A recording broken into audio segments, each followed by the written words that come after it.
Well, this brings us to the 7th visit, and I hope to hand you the master key to success before I finish, because my subject will lead you so near to the master key that you will be apt to recognize it.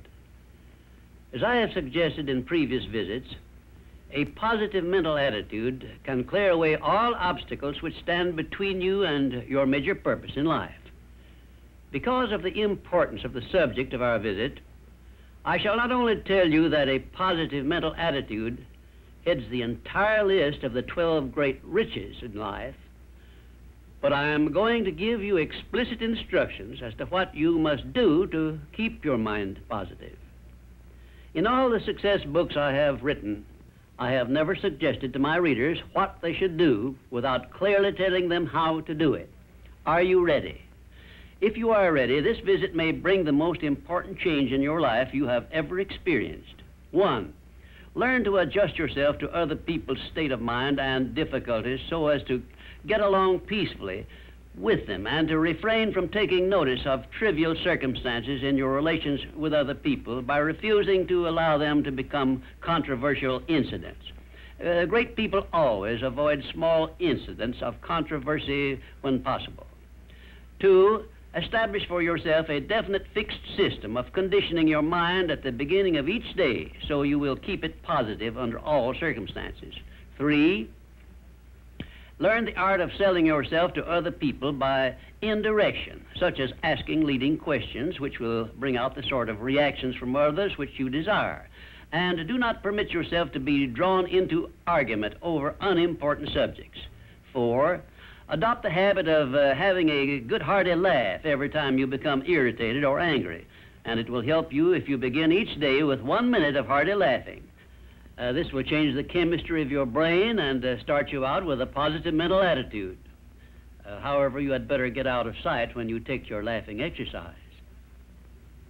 5, start each day with an expression of gratitude for all the adversities, defeats, failures you have experienced in the past, and search for the seed of an equivalent benefit these have yielded you through the passing of time. Then give thanks for the blessings you expect to receive during the day. 6, learn to concentrate your attention on the can-do portion of all of your problems and desires and start action where you stand in carrying out this portion. No matter what may be your problem or your desire, there is always something you can do right now that will help you. Find out what this something is and do it. 7, learn to transmute all unpleasant circumstances into immediate action which calls for a positive mental attitude, and make this a fixed habit. For example, when you are angry, switch your mind to some sort of action in connection with your hobby or your major purpose in life, and keep it busy with that subject for 5 minutes. 8, recognize that every circumstance which influences your life, whether it is a pleasant or unpleasant circumstance, is grist for your mill of life, and so use it to make it pay you dividends in one form or another, remembering meanwhile that your strength grows out of your struggles. Follow this instruction and you will soon learn that there is no such thing as an unprofitable experience. 9, look upon your life as a continuous process of education, of learning from all your experiences, good and bad, and to be always on the alert for gains of wisdom which come to you a little at a time in both your pleasant and unpleasant experiences. 10, make the world over to fit your own pattern if you choose, but begin with yourself in some sort of self-improvement which will make you more open-minded, patient, and generous in your relations with others. 11, express gratitude twice daily for your recognition of the fact that you have been given complete control over your own mind, and ask for guidance in order that you may use this profound gift wisely in all your thoughts and acts. 12, go out of your way daily to comment enthusiastically on the good qualities of those with whom you live and work, but do not mention their negative qualities. Then observe with benefit to yourself how quickly others will begin to concentrate on your good qualities. Remember, I'm still talking about how to keep your mind positive. And 13, Accept all criticism of yourself as an occasion for self-examination to determine how much of it is justified, and you will be sure to make startling discoveries about yourself which will help you to the remainder of your life. 14, do not accept from life or anyone else anything you do not desire.